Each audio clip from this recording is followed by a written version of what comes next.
አንድ ሰው በአሜሪካ ስብሰባ ላይ የሚናገረው ንግግር አዲስ አበባ ላይ ያለች እናት ልትገዛ ያሰበችውን ዘይት ዋጋ ሊቀይረው ይችላል?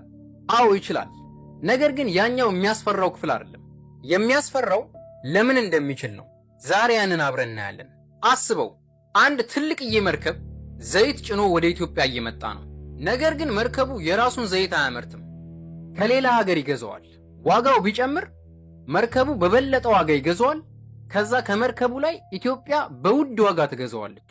ታዲያ በስተመጨረሻ ላይ ያንን ዋጋ የሚከፍለው ማን ነው? እኔና እናንተ ነን። ታዲያ ይሄ የዘይት ብቻ አይደለም፣ ማዳበሪያም፣ መድኃኒትም፣ ማሽነሪዎችም ሁሉንም ያጠቃልላል። አስበው፣ አንድ ቤተሰብ አለ። በየወሩ 100 ብር ያገኛል። ነገር ግን 150 ብር በየወሩ ወጪ ያደርጋል። ታዲያ አንደኛው ወር አለፈ፣ ሁለተኛው ወር አለፈ፣ ሶስተኛው ወር አለፈ። ባንኩ አንድ ጥያቄ ይጠይቀዋል። ገንዘቡን እንዴት አድርገህ ትመልሳለህ? ሀገርም እንደዚያው ነው።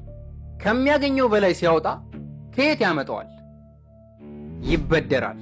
እዚያ ጋ ነው ዓለም አቀፉ የፋይናንሻል ተቋማት የሚገቡት፣ IMF። አስበው፣ አንድ ትልቅ የስብሰባ አዳራሽ አለ። ጠረጴዛው ላይ አንዲት ሀገር አለች፣ ኢትዮጵያ።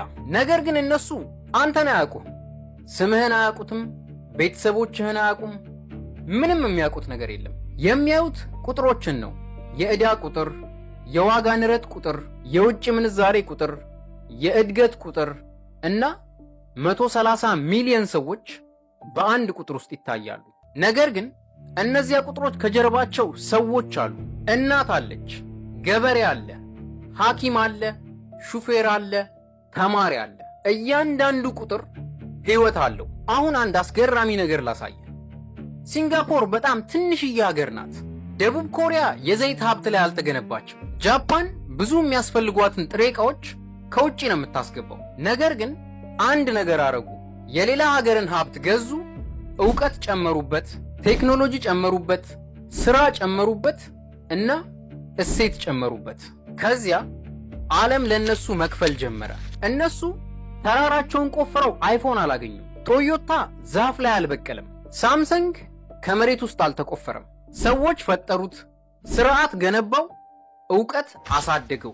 እና ታዲያ ኢትዮጵያስ መሬት አላት፣ ፀሐይ አላት፣ 130 ሚሊዮን ወጣት ህዝብ አላት። ታዲያ ምን ይጎለናል? ሀብት ወይስ ሀብቱን ወደ እሴትነት የሚቀይር ስርዓት? እስኪ አሁን አይንህን ጨፍንና በወጣቶቹ የምትገነባውን የወደፊቷን ኢትዮጵያ ላሳይ። ተከተለኝ። 2045 ነው። አሁንም የዘይት ዋጋ ይቀያየራል። ነገር ግን የኢትዮጵያውያን ህይወት አይናወጥም። ለምን? ምክንያቱም ኢትዮጵያ ዘይትን ብቻ አትሸጥም። ዕውቀት ትሸጣለች፣ ቴክኖሎጂ ትሸጣለች፣ መድኃኒቶችን ትሸጣለች፣ ማሽኖችን፣ ሶፍትዌሮችን እንዲሁም የተጠናቀቁ ምርቶችን ትሸጣለች። ዛሬ ሚሊዮኖች ኢትዮጵያውያን ሥራ ይፈልጋሉ። በ2045 ግን ፋብሪካዎች ወጣቶችን ነው የሚፈልጉት። ዛሬ የውጭ ምንዛሬ እንፈልጋለን። በዛ ኢትዮጵያ ግን ዓለም የእኛን ምርት ትፈልጋለች። ዛሬ ስለ ነዳጅ ዋጋ እንጨነቃለን። በዛ ኢትዮጵያ ግን ስለ አዲስ ፈጠራ እንወያያለን። ይሄ ህልም አይደለም፣ ውሳኔ ነው። ጥያቄው ኢትዮጵያ ትችላለች ወይስ አትችልም አይደለም። ጥያቄው እኛ እንወስናለን ወይስ አንወስንም ነው። የወጣቶች አብዮት ተጀምሯል። ሌትስ ጎ።